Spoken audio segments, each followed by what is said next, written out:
I'm Martha Newman. I've been a physician assistant for 31 years, currently work in internal medicine. So I see a wide range of patients. Primarily, people start coming to the doctor after age 40 because things start going wrong. I really love women's health, so I am just being there right in the middle age bracket myself. You can relate, like, yeah, that's happening to me too. But the risk factors increase: heart disease, high blood pressure, high cholesterol, diabetes. Once the estrogen is gone, it's really disturbing. So I really try to focus on education on the patients that you have to start exercising and taking care of yourself. There was a study a couple years ago that said in order to maintain weight, not lose, but maintain weight in a postmenopausal woman, you have to have aerobic activity an hour and a half, 7 days a week. Gee, thanks. The average woman gains 12 pounds around the middle just going through menopause. And so if you carry weight around the middle, that's very much a risk factor for heart disease, high blood pressure, high, diabetes, etc. Because our fat cells become more efficient. You gain weight because your fat cells work better once your estrogen is gone. So that's a little distressing.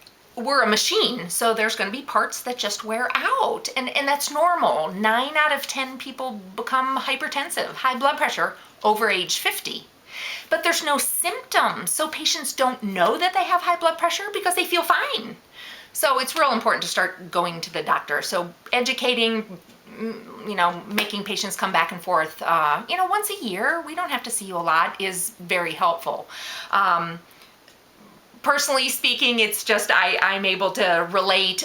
Being a woman, once your estrogen, your androgens, which is the male hormone, starts increasing. Gee, thanks a lot. Now you got hair coming out of all places that you can't see. I always swore I'd never be one of those persons, but the eyes just don't work no matter how many trifocally things you have. So if grandma has a little hair hanging down, she can't see it, tell her, Grandma, you got a hair, because you just can't see. It's actually kind of entertaining. I started coaching in 1980, which is graduate school. 30 years of coaching, all at the college level, and either assistant coach or head coach position. I think that what I have is experience. I wouldn't necessarily term it expertise because, especially in coaching, it evolves and evolves. So as it changes, new roles. So I have experience. I'm trying to get better and better and more an expert with each year.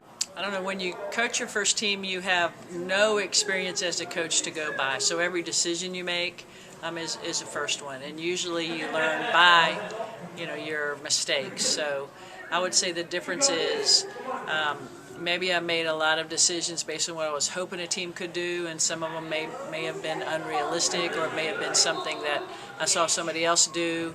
But as you grow, you learn that you have to kind of flex with what you actually have as you grow too. So I do coach differently from the first team to now, just learning a lot about people in general through experiences. There's a huge difference in the ability as I grow up in age. There's no difference in my heart and my desire to do things. I just can't do the things that I used to or I wish that I could do. One thing happens when you finish college and you keep playing a little bit more after that, and you start coaching, and you're like, wow, I wish I would have known that when I was playing. I've just learned so much now. So you start learning some, but then you hit a point where the things you want to do and the things your body will do just don't equal up. So, and it goes downhill pretty fast after that. Play with my grandchildren. I have 3 beautiful grandsons. Spend time with my husband of almost 30 years. And my 3 children, spend time with them, and I have 1 daughter-in-law. Oh, I like this age now, and because you ladies love so well and you allow me into your life, and like on Saturday mornings I'm with Carrie Ann and a whole group of them doing a small group, leading a small group, I feel young. I feel life.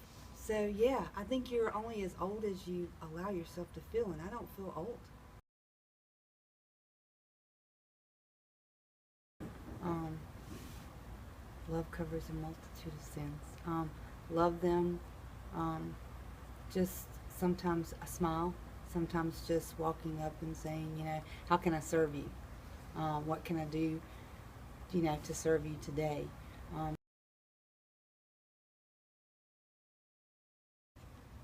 Yes and no. I think at times it does, but I think the majority of the time, yes. But I think that you can, especially if you're like me, this would be me answering the question for myself, not for everyone. Having low self-confidence, self-esteem, being with certain people, you feel like a little child again. Oh, I can't pray around this person, because you tend to put peers, colleagues, friends way up here, and you think that they're so much more spiritual. If they've been in church forever, or they're a doctor, or they're married to so and so. I can't pray like they can pray.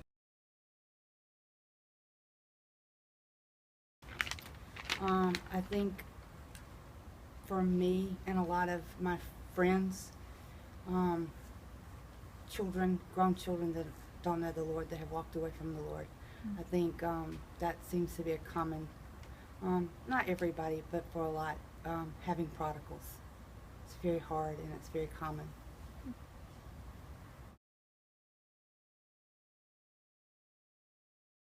Clinging closer, praying a lot. But just clinging closer and believing, it increases your faith, and just knowing that and believing that God's got that child and that God loves that child more than I do. So, yeah.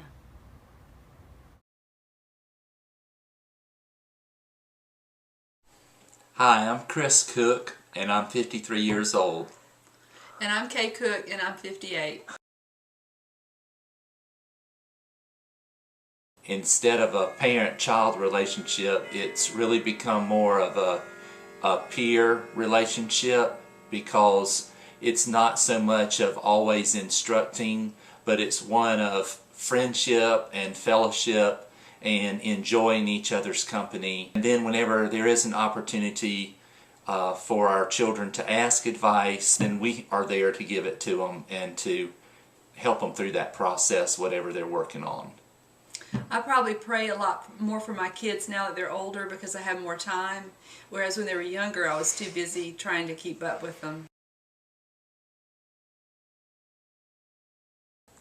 I think it's a great experience. It's very satisfying to have your children grow up and to become a parent, and it's exciting to see how your child has matured and has grown to become that adult, and then to have that responsibility to be able to become a parent. And that's a very satisfying thing for me as a parent to experience that. And it's a happy time.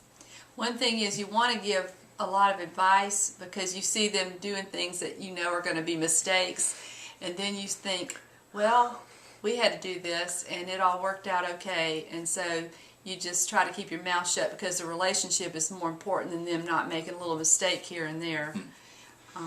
But Adelaide is, it's exciting to see her grow, and she's just now at the age where she's beginning to walk, and she's getting excited when she sees us, and we only get to see her on Skype right now. But Christmas Day's coming and we're going to get to see her then, so we're excited. It was my mother who moved in with us, and she was in her late 70s when she moved in, and she lived with us for about 5 years.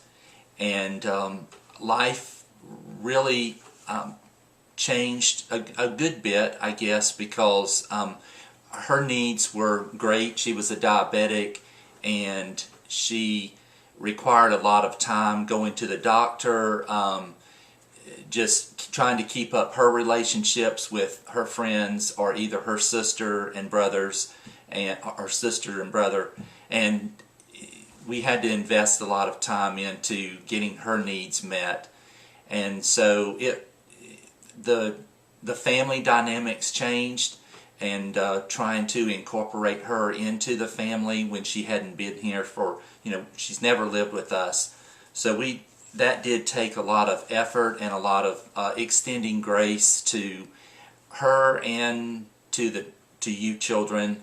And so it wasn't an easy process, but it was one that we did enjoy, and we were very glad to have her live here, because we know that she was happy and she felt very safe and she felt comfortable here, and that really meant a lot to us, that she could have her last years with us in a good place.